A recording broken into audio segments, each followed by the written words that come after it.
भक्ति के लक्षण। निष्कपट भाव से ईश्वर की खोज को भक्ति योग कहते हैं। इस खोज का आरंभ, मध्य और अंत प्रेम में होता है। ईश्वर के प्रति एक क्षण की भी प्रेमोन्मत्तता हमारे लिए शाश्वत मुक्ति को देने वाली है। भक्ति सूत्र में नारद जी कहते हैं, भगवान के प्रति उत्कट प्रेम ही भक्ति है। जब मनुष्य इसे प्राप्त कर लेता है तो सभी उसके प्रेम पात्र बन जाते हैं। वो किसी से घृणा नहीं करता, वो सदा के लिए संतुष्ट हो जाता है। इस प्रेम से किसी काम्य वस्तु की प्राप्ति नहीं हो सकती, क्योंकि जब तक सांसारिक वासनाएं घर किए रहती हैं, तब तक इस प्रेम का उदय ही नहीं होता। भक्ति कर्म से श्रेष्ठ है और ज्ञान तथा योग से भी उच्च है, क्योंकि इन सब का एक न एक लक्ष्य है ही, पर भक्ति स्वयं ही साध्य और साधन स्वरूप है। नारद भक्ति सूत्र। भारतवर्ष के साधु महापुरुषों के बीच भक्ति ही चर्चा का विषय रही है। भक्ति की विशेष रूप से व्याख्या करने वाले शांडिल्य और नारद आदि महापुरुषों को छोड़ देने पर भी स्पष्टतः ज्ञान मार्ग के समर्थक व्यास सूत्र के महान भाष्यकारों ने भी भक्ति के संबंध में हमें बहुत कुछ बतलाया है। भले ही इन भाष्यकारों ने सब सूत्रों को न सही, पर अधिकतर सूत्रों की व्याख्या शुष्क ज्ञान के अर्थ में ही की है। किंतु यदि हम उन सूत्रों के, विशेषकर उपासना कांड के सूत्रों के अर्थ पर निरपेक्ष भाव से विचार करें, तो पाएंगे कि उनकी इस प्रकार यथेच्छ व्याख्या नहीं की जा सकती। सच तो यह है कि ज्ञान और भक्ति में उतना अंतर नहीं जितना लोग अनुमान लगाया करते हैं, पर जैसा हम आगे देखेंगे, ये दोनों हमें एक ही लक्ष्य स्थल पर ले जाते हैं। ऐसा ही हाल राजयोग का भी है। उसका अनुष्ठान जब मुक्ति लाभ के लिए किया जाता है, सीधे साधे लोगों की आंखों में धूल झोंकने के उद्देश्य से नहीं, तो वो भी हमें उसी लक्ष्य पर पहुंचा देता है। भक्ति योग का एक बड़ा लाभ ये है कि वो हमारे चरम लक्ष्य ईश्वर की प्राप्ति का सबसे सरल और स्वाभाविक मार्ग है, परंतु साथ ही उससे एक विशेष भय की आशंका ये है कि वो अपनी निम्न या गौणी अवस्था में मनुष्य को बहुधा घोर मतांध और कट्टर बना देता है। हिंदू, इस्लाम या ईसाई धर्म में जहाँ कहीं इस प्रकार के धर्मांध व्यक्तियों का दल है, वो सदैव ऐसे ही निम्न श्रेणी के भक्तों द्वारा गठित हुआ है। वो इष्ट निष्ठा, जिसके बिना यथार्थ प्रेम का विकास संभव नहीं, अक्सर दूसरे सब धर्मों की निंदा का भी कारण बन जाती है। प्रत्येक धर्म और देश में दुर्बल और अविकसित बुद्धि वाले जितने भी मनुष्य हैं, वे अपने आदर्श से प्रेम करने का एक ही उपाय जानते हैं, और वो है अन्य सभी आदर्शों को घृणा की दृष्टि से देखना। यही इस बात का उत्तर मिलता है कि वही मनुष्य जो धर्म और ईश्वर संबंधी अपने आदर्श में इतना अनुरक्त है, किसी दूसरे आदर्श को देखते ही या उस संबंध में कोई बात सुनते ही इतना खूंखार क्यों हो उठता है। इस प्रकार का प्रेम कुछ कुछ दूसरों के हाथ से अपने स्वामी की संपत्ति की रक्षा करने वाले एक कुत्ते की सहज प्रवृत्ति के समान है। पर हाँ, कुत्ते की वो सहज प्रेरणा मनुष्य की युक्ति से कहीं श्रेष्ठ है, क्योंकि वो कुत्ता कम से कम अपने स्वामी को शत्रु समझकर कभी भ्रमित तो नहीं होता, भले ही उसका स्वामी किसी भी वेश में उसके सामने क्यों ना आ जाए। फिर मतांध व्यक्ति अपनी सारी विचार शक्ति खो बैठता है।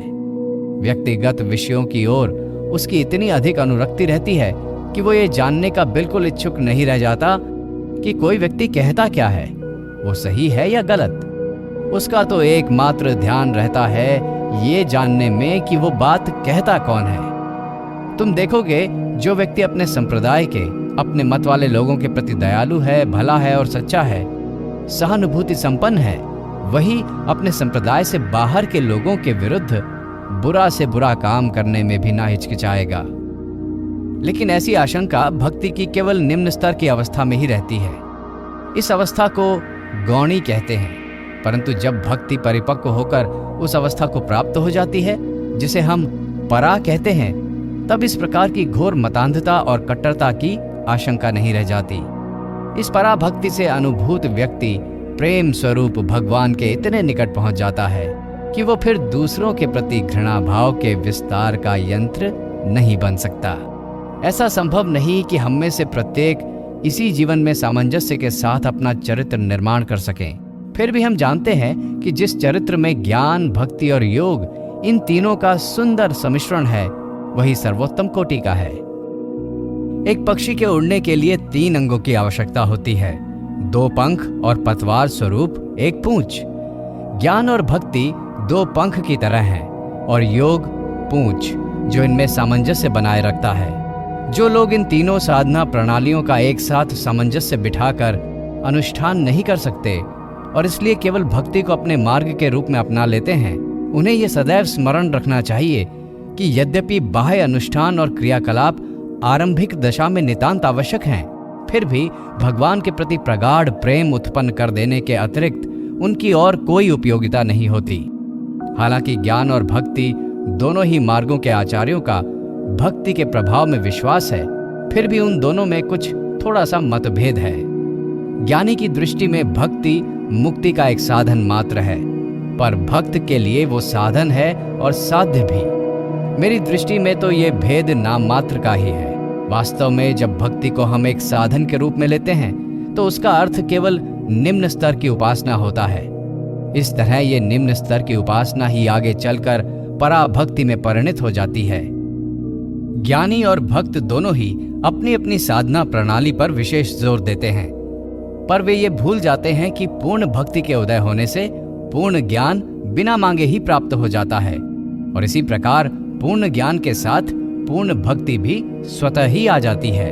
उपर्युक्त बात को ध्यान में रखते हुए हम अब ये समझने का प्रयत्न करेंगे कि इस विषय में महान वेदांत भाष्यकारों का क्या कहना है। आवृत्ति रस कृदुपदेशात सूत्र की व्याख्या करते हुए भगवान शंकराचार्य कहते हैं, लोग ऐसा कहते हैं वो गुरु का भक्त है, वो राजा का भक्त है, और वो ये बात उस व्यक्ति को संबोधित करते हुए कहते हैं जो गुरु या राजा का अनुसरण करता है, और इस प्रकार ये अनुसरण ही जिसके जीवन का ध्येय है। इस प्रकार जब वे कहते हैं एक पतिव्रता स्त्री अपने विदेश गए पति का ध्यान करती है, तो यहाँ भी एक प्रकार से उत्कंठा युक्त निरंतर स्मृति को ही लक्ष्य किया गया है। शंकराचार्य के मतानुसार यही भक्ति है। इसी प्रकार अथातो ब्रह्म जिज्ञासा सूत्र की व्याख्या करते हुए भगवान रामानुज कहते हैं, एक पात्र से दूसरे पात्र में तेल डालने पर जिस प्रकार वो एक अखंड धारा में गिरता है, उसी प्रकार किसी ध्येय वस्तु के निरंतर स्मरण को ध्यान कहते हैं। जब इस तरह की ध्यानावस्था ईश्वर के संबंध में प्राप्त हो जाती है तो सारे बंधन टूट जाते हैं। हमारे शास्त्रों में इसी प्रकार के निरंतर स्मरण को मुक्ति का साधन बतलाया गया है। फिर ये स्मृति है तो दर्शन के ही समान, क्योंकि उसका तात्पर्य इस शास्त्रोक्त वाक्य के तात्पर्य के ही सदृश है। उस पर और अवर यानी दूर और समीप पुरुष के दर्शन से हृदय ग्रंथियां छिन्न हो जाती हैं, समस्त संशयों का नाश हो जाता है और सारे कर्म क्षीण हो जाते हैं। भगवान रामानुज। जो समीप है उसके तो दर्शन हो सकते हैं, पर जो दूर है उसका तो केवल स्मरण ही किया जा सकता है। फिर भी शास्त्रों में कहा गया है हमें तो उन्हें देखना है जो समीप हैं और फिर दूर भी, और इस प्रकार शास्त्र हमें ये दिखा रहे हैं कि उपर्युक्त प्रकार का स्मरण दर्शन के ही बराबर है। ये स्मृति प्रगाढ़ हो जाने पर दर्शन का रूप धारण कर लेती है।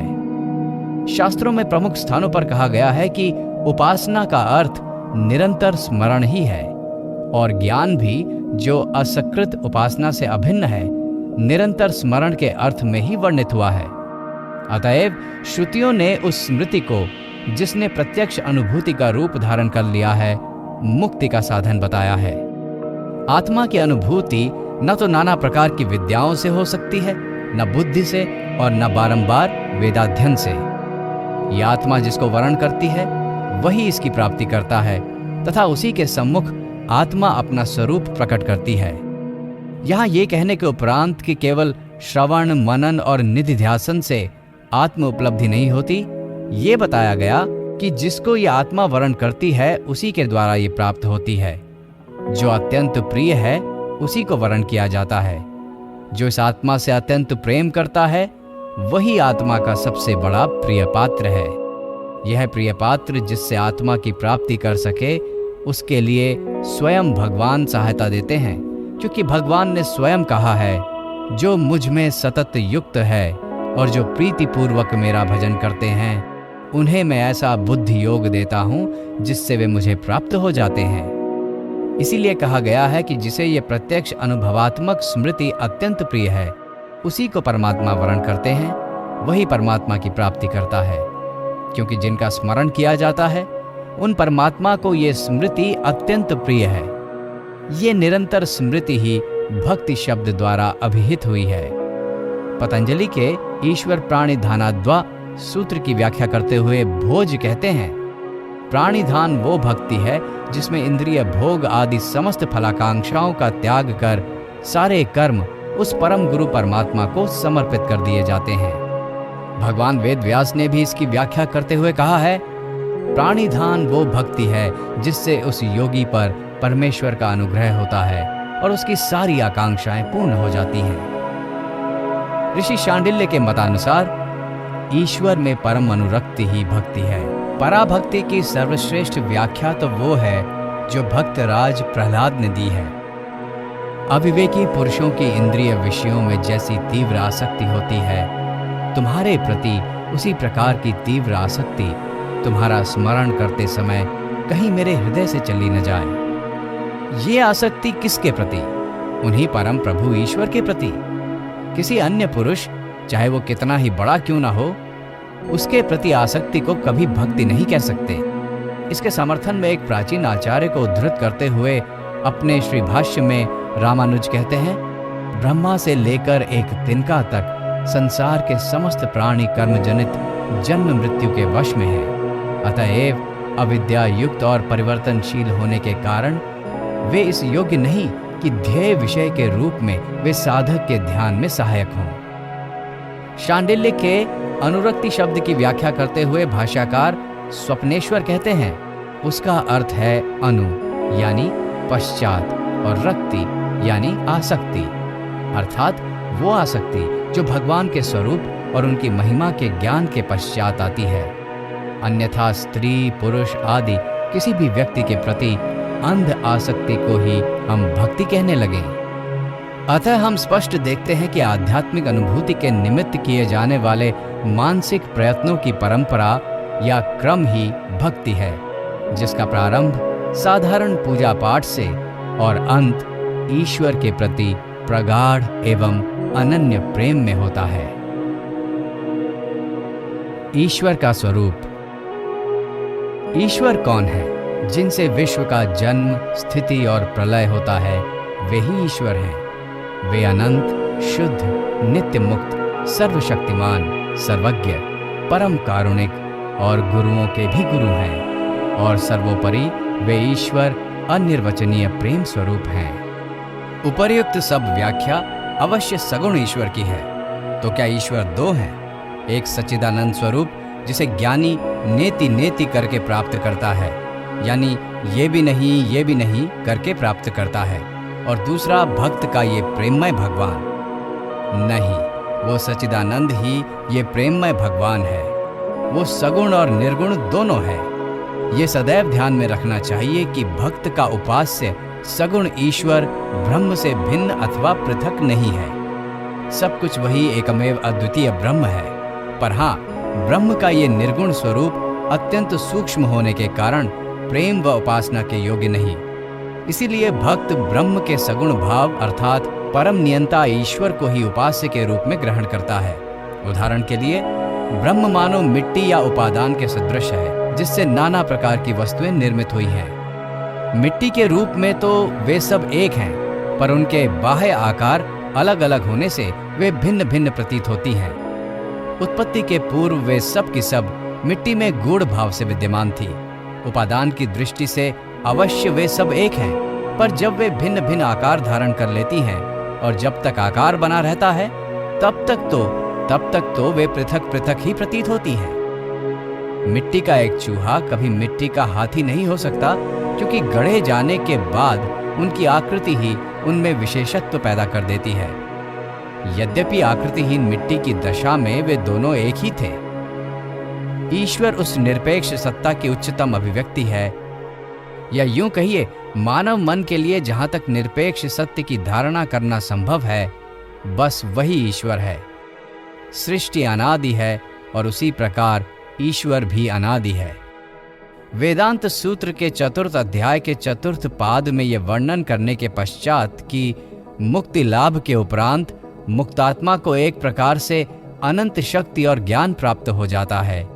व्यासदेव एक दूसरे सूत्र में कहते हैं, पर किसी को सृष्टि, स्थिति और प्रलय की शक्ति प्राप्त नहीं होगी, क्योंकि यह शक्ति केवल ईश्वर की ही है। इस सूत्र की व्याख्या करते समय द्वैतवादी भाष्यकारों के लिए यह दर्शाना सरल है कि परतंत्र जीव के लिए ईश्वर की अनंत शक्ति और पूर्ण स्वतंत्रता प्राप्त करना नितांत असंभव है।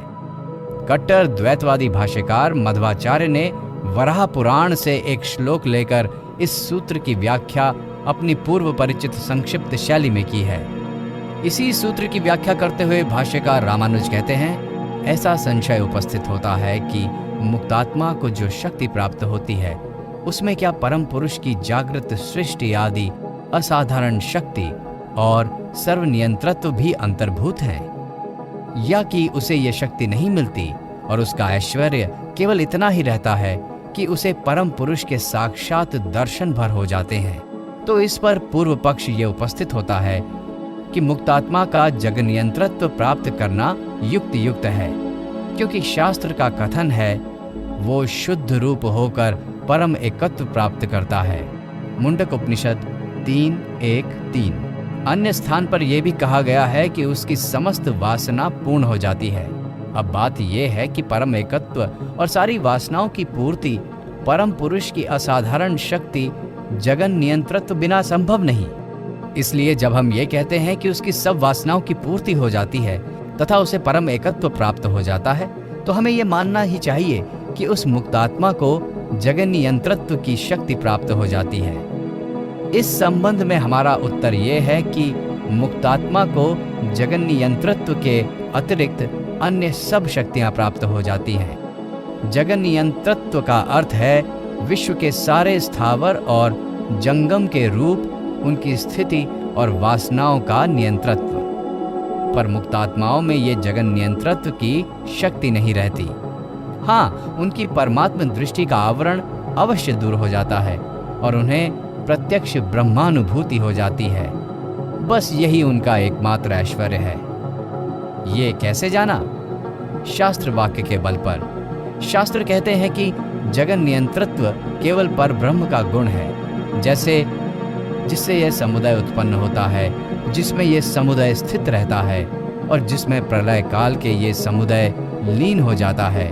तू उसी को जानने की इच्छा कर, वही ब्रह्म है। यदि ये जगन नियंत्रत्व शक्ति मुक्तात्माओं का भी एक साधारण गुण रहे तो उपर्युक्त श्लोक फिर ब्रह्म का लक्षण नहीं हो सकता, क्योंकि उसके जगन नियंत्रत्व गुण से ही उसका लक्षण प्रतिपादित हुआ है। असाधारण गुणों के द्वारा ही किसी वस्तु की व्याख्या होती है, उसका लक्षण प्रतिपादित होता है। अतः निम्नलिखित शास्त्र वाक्यों में ये प्रतिपादित हुआ कि परम पुरुष ही जग नियमन का करता है, और इन वाक्यों में ऐसी किसी भी बात का उल्लेख नहीं जिसमें मुक्तात्मा का जगन नियंत्रत्व स्थापित हो सके। शास्त्र वाक्य ये हैं, वत्स, आदि में एकमेव अद्वितीय ब्रह्म ही था।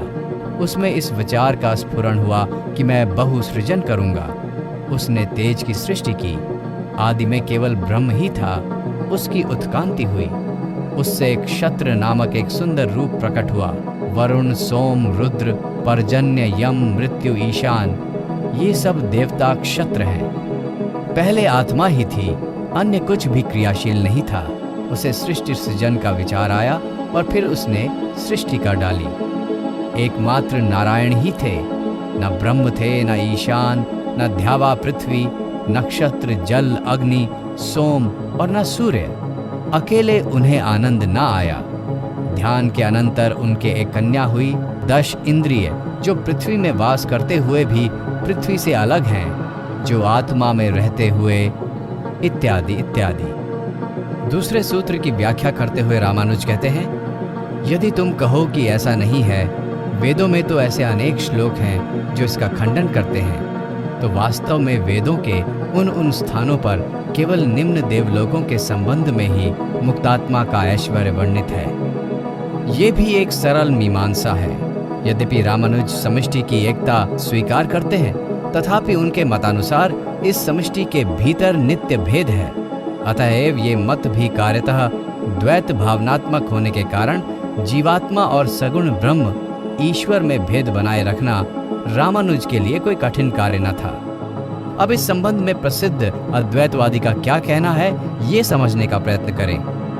हम देखेंगे कि अद्वैत मत द्वैत मत की समस्त आशाओं और स्पृहाओं की किस प्रकार रक्षा और पूर्ति करता है, और फिर साथ ही किस प्रकार ब्रह्म भावापन्न मानव जाति की परमोच्च गति के साथ सामंजस्य बैठाते हुए अपने भी सिद्धांत का प्रतिपादन करता है। जो व्यक्ति मुक्ति लाभ के बाद भी अपने व्यक्तित्व की रक्षा के इच्छुक हैं, भगवान से स्वतंत्र रहना चाहते हैं, उन्हें अपनी स्पृहाओं को चरितार्थ करने और सगुण ब्रह्म का संभोग करने का यथेष्ट अवसर मिलेगा।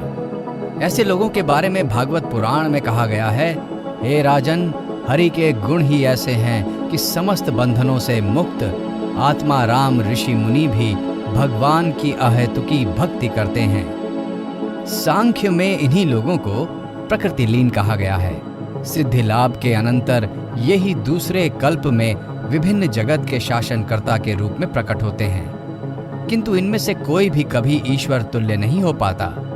जो ऐसी अवस्था को प्राप्त हो गए हैं जहाँ न सृष्टि है, न सृष्ट, न सृष्टा, जहाँ न ज्ञाता है, न ज्ञान और न ज्ञेय, जहाँ न मैं है, न तुम और न वह, जहाँ न प्रमाता है, न प्रमेय, न प्रमाण, जहाँ कौन किसको देखे, वे पुरुष सबसे अतीत हो गए हैं और वहां पहुंच गए हैं जहां न वाणी पहुंच सकती है, न मन, और जिसे श्रुति नेति नेति कहकर पुकारती है। परंतु जो इस अवस्था को प्राप्त नहीं कर सकते अथवा जो इच्छा नहीं करते, वे उस एक अविभक्त ब्रह्म को प्रकृति, आत्मा और इन दोनों में ओतप्रोत एवं इनके आश्रय स्वरूप ईश्वर इस त्रिधा विभक्त रूप में देखेंगे। जब प्रहलाद अपने आप को भूल गए तो उनके लिए न तो सृष्टि रही और न उसका कारण, रह गया केवल नाम रूप से अविभक्त एक अनंत तत्व। पर ज्यों ही उन्हें ये बोध हुआ कि मैं प्रहलाद हूँ, त्यों ही उनके सम्मुख जगत और कल्याणमय अनंत गुणागार जगदीश्वर प्रकाशित हो गए। यही अवस्था बड़भागी नंद नंदन गण प्राता गोपियों की भी हुई थी। जब तक वे अहम ज्ञान से शून्य थीं, तब तक वे मानो कृष्ण की ही हो गई थी। पर ज्यों ही वे कृष्ण को उपास्य रूप में देखने लगी, बस त्यों ही वे फिर से गोपी की गोपी हो गईं। और तब उनके सम्मुख पीतांबरधारी माल्य विभूषित साक्षात मनमत के भी मन को मथ देने वाले मृदु हास्य रंजित कमल मुख श्री कृष्ण प्रकट हो गए। अब हम आचार्य शंकर की बात करते हैं। उन्होंने कहा है, अच्छा, जो लोग सगुण ब्रह्मोपासना के बल पर परमेश्वर के साथ एक हो जाते हैं, पर साथ ही जिनका मन अपना पृथक अस्तित्व बनाए रखता है, उसका ऐश्वर्य ससीम होता है या असीम। ये संशय आने पर पूर्व पक्ष उपस्थित होता है कि उनका ऐश्वर्य असीम है, क्योंकि शास्त्रों का कथन है उन्हें स्वराज्य प्राप्त हो जाता है, सब देवता उनकी पूजा करते हैं, सारे लोकों में उनकी कामनाएं पूर्ण हो जाती हैं। इसके उत्तर में वेद व्यास कहते हैं, हाँ, जगत की सृष्टि आदि की शक्ति को छोड़कर मुक्त आत्मा को सृष्टि, स्थिति और प्रलय की शक्ति से अतिरिक्त अन्य सब आनिमादि शक्तियां प्राप्त हो जाती हैं। रहा जगत का नियंत्रत्व, वह तो केवल नित्य सिद्ध ईश्वर का होता है। कारण कि शास्त्रों में जहां जहां पर सृष्टि आदि की बात आई है, उन सभी स्थानों में ईश्वर की ही बात कही गई है। वहां पर मुक्तात्माओं का कोई प्रसंग नहीं है। जगत के परिचालन में केवल उन्हीं परमेश्वर का हाथ है। सृष्टि आदि संबंधी सारे श्लोक उन्हीं का निर्देश करते हैं। शास्त्र ये भी कहते हैं कि अन्य जनों की आनिमादि शक्तियां ईश्वर की उपासना तथा ईश्वर के अन्वेषण से ही प्राप्त होती हैं। ये शक्तियां असीम नहीं हैं, अतएव जगन नियंत्रत्व में उन लोगों का कोई स्थान नहीं। फिर वे अपने मन का पृथक अस्तित्व बनाए रखते हैं। इसलिए यह संभव है कि उनकी इच्छाएं अलग अलग हों। हो सकता है कि एक सृष्टि की इच्छा करे तो दूसरा विनाश की। ये द्वंद्व दूर करने का एकमात्र उपाय यही है कि वे सब इच्छाएं अन्य किसी एक इच्छा के अधीन कर दी जाएं। अतः सिद्धांत ये निकला कि मुक्त आत्माओं की इच्छाएं परमेश्वर की इच्छा के अधीन है। अतएव भक्ति योग केवल सगुण ब्रह्म के प्रति की जा सकती है। देहाभिमानियों को अव्यक्त गति कठिनता से प्राप्त होती है। हमारे स्वभाव रूपी स्रोत के साथ सामंजस्य रखते हुए भक्ति प्रवाहित होती है। ये सत्य है कि ब्रह्म की मानवीय भाव के अतिरिक्त हम किसी दूसरे भाव की धारणा नहीं कर सकते। पर क्या यही बात हमारी ज्ञात प्रत्येक वस्तु के संबंध में नहीं घटती? संसार के सर्वश्रेष्ठ मनोवैज्ञानिक भगवान कपिल ने सदियों पहले ये बता दिया था कि हमारे समस्त बाह्य और आंतरिक विषय ज्ञानों और धारणाओं में मानवीय ज्ञान एक उपादान है। अपने शरीर से लेकर ईश्वर तक यदि हम विचार करें तो प्रतीत होगा कि हमारे अनुभव की प्रत्येक वस्तु दो बातों का मिश्रण है। एक है ये मानवीय ज्ञान और दूसरी है एक अन्य वस्तु। फिर ये अन्य वस्तु चाहे जो हो, इस आवश्यकभावी मिश्रण को ही हम साधारणतः सत्य समझा करते हैं। सचमुच आज या भविष्य में मानव मन के लिए सत्य का ज्ञान जहां तक संभव है वो इसके अतिरिक्त और अधिक कुछ नहीं। अतएव ये कहना कि ईश्वर मानव धर्म वाला होने के कारण असत्य है, निरी मूढ़ता है। ये बहुत कुछ पाश्चात्य विज्ञानवाद यानी आइडियलिज्म और सर्वास्तित्ववाद रियलिज्म के झगड़े के समान है। ये सारा झगड़ा केवल इस सत्य शब्द के उलटफेर पर आधारित है। सत्य शब्द से जितने भाव सूचित होते हैं वे समस्त भाव ईश्वर भाव में आ जाते हैं। ईश्वर उतना ही सत्य है जितनी विश्व की अन्य कोई वस्तु।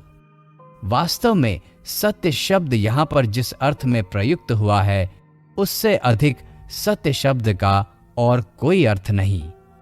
यही हमारी ईश्वर संबंधी दार्शनिक धारणा है।